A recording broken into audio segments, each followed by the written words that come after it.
మంత్రపుష్పం YouTube video లింకును ఈ video డిస్క్రిప్షన్లో ఉంచుతున్నాను, వినండి. భగవద్గీత, నారాయణ సూక్తం, మంత్రపుష్పం లాంటి శ్లోకాలలో చాలామందికి నచ్చేది అందులోని సంస్కృత శ్లోకాలను చదివే రాగం, సంగీతం, శబ్ద ఉచ్చారణ, చదివే వేగం, లయబద్ధంగా చదవడం మరియు శ్రావ్యమైన గొంతు.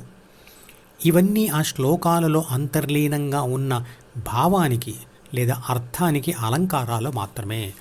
అసలు అర్థాన్ని వాడుక భాషలోని పదాలతో మరియు వాక్యాలతో చెప్తే దానిని వింటున్నప్పుడు అది అంత ఆకర్షణీయంగా, అద్భుతంగా అనిపించదు. ఘంటసాల గారు పాడిన భగవద్గీత శ్లోకాలు అందరూ విని ఉంటారు, కానీ ఎందరూ అందులోని అసలు అర్థాన్ని తెలుసుకునే ప్రయత్నం చేశారు? అంటే శ్లోకంలో దాగి ఉన్న నగ్న సత్యం కంటే దానికి అమర్చిన అలంకారాలే మనకి ఇష్టంగా ఉంటాయి. అంతేకాదు, ఆ నగ్న సత్యాన్ని కొందరు కష్టపడి అర్థం చేసుకున్నా మరింత కష్టపడి దానిని ఆచరిస్తేనే వారికి అసలు ఫలితం వస్తుంది. ఫలితం మీద ఇష్టం ఉన్నా సరే దాని ఆచరణకు పూనుకోరు, ఎందుకంటే ఆచరణ కూడా ఆకర్షణీయంగా, ఉత్తేజభరితంగా ఉండదు. మనిషికి అసలు దేనినైనా చూడాలన్నా, వినాలన్నా మొదట అది చూడడానికి అందంగా ఉండాలి, వినడానికి శ్రావ్యంగా ఉండాలి. ఇక అర్థం చేసుకోవడానికి ఆ విషయం తన జ్ఞాన పరిధిలోకి వచ్చి ఉండాలి. అంటే తనకు తేలికగా అర్థం కావాలి, తనను కష్టపెట్టకూడదు. ఇక తన కోరికలకు అనుగుణంగా అది అప్పటికప్పుడే ఆనందాన్ని, అద్భుతాన్ని, అనుభవాన్ని, ఆకర్షణ ఇవ్వాలి. ఇక ఆచరించడానికి తేలికగా ఉండాలి, ఆచరణలో కూడా అది వెంటనే ఫలితం ఇవ్వాలి. కానీ భగవద్గీత శ్లోకాలలో దాగి ఉన్న వివరణ ఆకర్షణీయంగా ఉండదు మరియు అద్భుతంగా ఉండదు, ఉత్తేజాన్ని కలిగించదు, తేలికగా అర్థం కాదు, సాధనా ఫలితం కూడా త్వరగా రాదు. దానిని అర్థం చేసుకోవడానికి మనిషి కష్టపడాలి, దాని స్థాయికి పెరగాలి. కానీ సినిమాలు కానీ, సినిమా పాటలు కానీ తేలికగా అర్థమవుతాయి మరియు వెంటనే ఉత్తేజాన్ని ఇస్తాయి. మంత్రపుష్పంలోని నగ్న సత్యం ఏమిటంటే విశ్వశక్తి అంతటా వ్యాపించి ఉంది. అది అనేక పదార్థాలుగా మరియు శక్తులుగా కనబడుతూ ఉంటుంది మరియు దానివల్ల ఉద్భవించిన అన్ని శక్తులు, పదార్థాలు పరస్పరాధారంగా, అంటే ఒకదాని మీద మరొకటి ఆధారపడి ఉన్నాయి. ధ్యాన సాధన చేస్తూ ఉంటే సాధకుడికి చివరగా శక్తి దృక్పథం కలిగి తానే విశ్వశక్తి అని తెలుసుకుంటాడు. అది అతనికి శాశ్వత శాంతి, ఆనందాలను ఇస్తుంది. ఈ వివరణ మంత్రపుష్ప శ్లోకాలను వింటూ ఉంటే వచ్చే ఉత్తేజంతో పోలిస్తే చాలా పేలవంగా ఉంది కదా. దీనికంటే పేలవంగా ఆ ధ్యాన సాధన ఉంటుంది అనిపిస్తుంది కదా. రోజు విసుగు తెప్పించే ఈ ధ్యాన ప్రక్రియలో గంటసేపు కూర్చోవడం ఎంత కష్టం. కానీ ధ్యాన ఫలితం పొందుతూ ఉన్న అనేక దశలలో మానసిక అభివృద్ధి కనబడుతూ ఉంటుంది మరియు పొందిన తర్వాతే అసలు అద్భుతం కనబడుతుంది.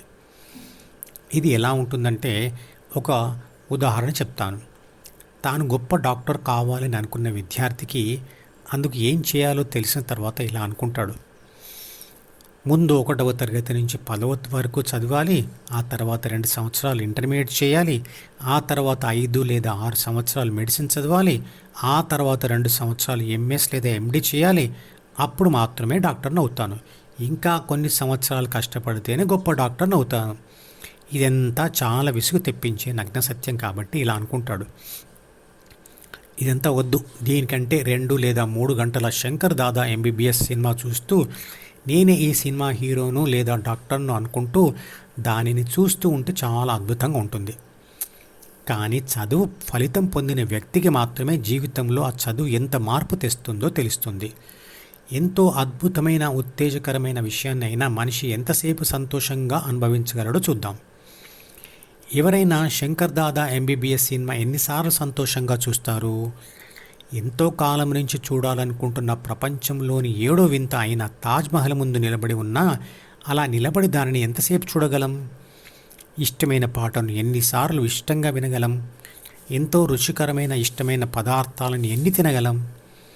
అగరబత్తి వాసన మరియు స్పర్శ అనుభవాన్ని ఎంతసేపు ఆనందంగా అనుభవించగలం? ఎన్నిసార్లు అనుభవించగలం?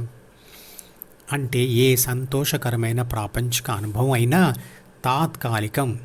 ఎందుకంటే అనుభవించే వస్తువు పరిమితంగా ఉంటుంది మరియు ఆ అనుభవాలు పొందే శారీరక అవయవాలు కూడా వయస్సుతో క్షీణిస్తాయి.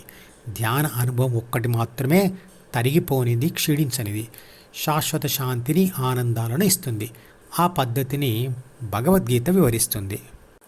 మన ఆధ్యాత్మిక గ్రంథాలను అర్థం చేసుకోకుండా మరియు ఆచరించకుండా మన గ్రంథం గొప్పది, మన మతం గొప్పది అని మనను మనమే పొగుడుతూ కూర్చుంటే సరిపోదు. ఆ గ్రంథాల సారాన్ని తెలుసుకోవడం, ఆచరించడం, ఫలితాన్ని సాధించడం, సాధించిన దానిని 10 మందికి చెప్పడం ద్వారా ఆ ధ్యాన పద్ధతి కనుమరుగు కాకుండా చూడడం మన విధి. మధుపదం యూట్యూబ్ ఛానల్లోని ప్రతి వీడియోకి ఒక నెంబర్ ఇవ్వబడింది. 1వ నంబర్ వీడియో నుండి మొదలుపెట్టి వరుసగా చివరి వీడియో వరకు చూస్తేనే ఆత్మశాస్త్రం సంపూర్ణంగా అర్థమవుతుంది.